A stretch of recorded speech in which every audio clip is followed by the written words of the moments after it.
This is the S&P 500 one-day reading for November 15th, 2023. It's currently October 4th, 2023, 7:57 p.m. Eastern Time. The S&P 500 is currently 4,263.75. And the shuffle video we're about to play for you was created on September 25th, 2023 at 2:37 p.m. Eastern Time. That's this video right here.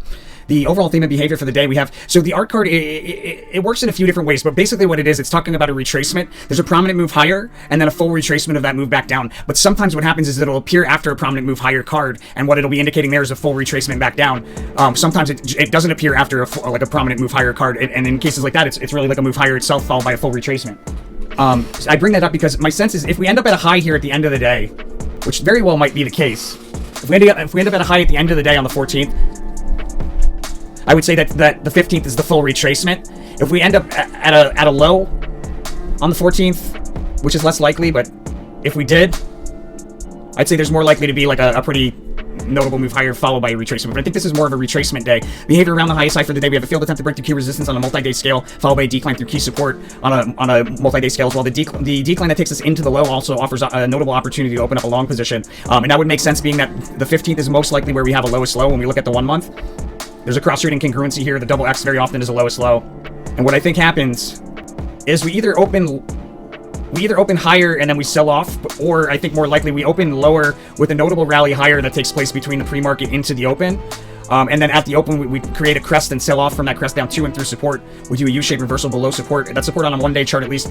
We do a U-shaped reversal below it, come back and reuse it as support, and then you can see between 10 and 11 we're doing sideways rotation. Guys, if you want this information sooner, you can actually get early access on our website. All of the public videos that come out on YouTube come out earlier. In some cases, more than a month. In some cases, it's a few days, but for the most part, it's about a month in advance.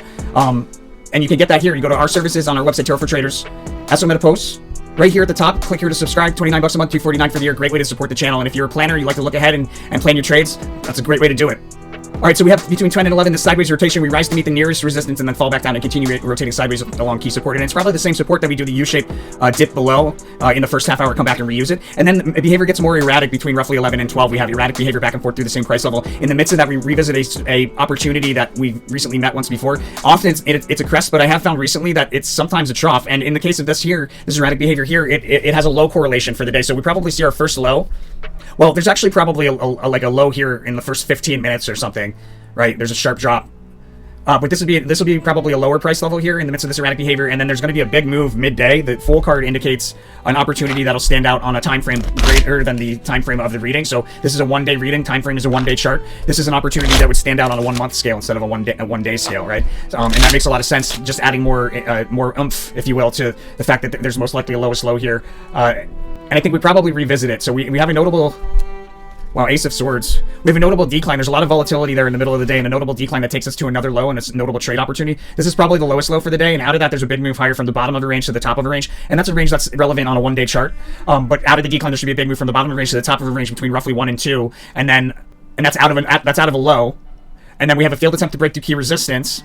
So what midday between like roughly this erratic behavior and this low here, and then this behavior here midday with the out of a decline, this big move higher, there's a crest in there that we're gonna visit in the midst of the erratic behavior, and it looks like we probably between that crest being visited and this failed attempt to break through key resistance at 2 to 3 o'clock, there's like this chart behavior in here in the midst of this decline. It looks like we established support or something like that, and behavior makes it look really bullish, like we're gonna break through resistance, but instead we don't. There's a disappointment here between roughly 2 and 3, and failed attempt to break through key resistance followed by a decline through key support, taking us back to a lowest low again, or a trough there, and then we have a prominent move higher in the last hour through key resistance, followed by a full retracement shortly thereafter back down through that same price level, taking us to a low yet again, and probably a lowest low. No, actually, this is probably a revisiting of low. The Queen of Discs is often, in the period of sideways rotation, there's a sharp dip that stands out, and that sharp dip you usually revisit a support level that was a past opportunity, and then the post-market will do some bumping along resistance. Yeah, so opening up the short position around the close at this overbought crest would have been advisable. You could also maybe open it up there and held it, but it would have made sense probably to close it for a day trade here on the 14th. If you couldn't do a day trade, I'd say open up 50% of a short position here in the morning, and then the remainder at the end of the day if we're at a high, and then you want to close that short position,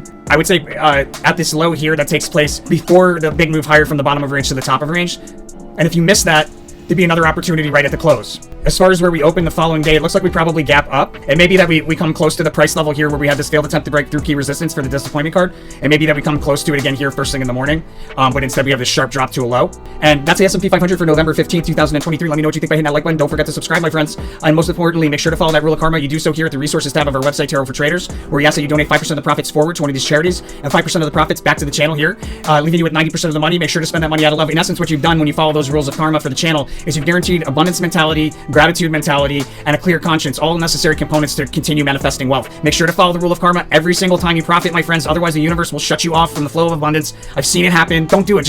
It's only 10%, guys. It's what you're doing is rather than just making money, you're turning making money into a good deed, if that makes sense. It's a blessed act. I'll see you guys on the next one.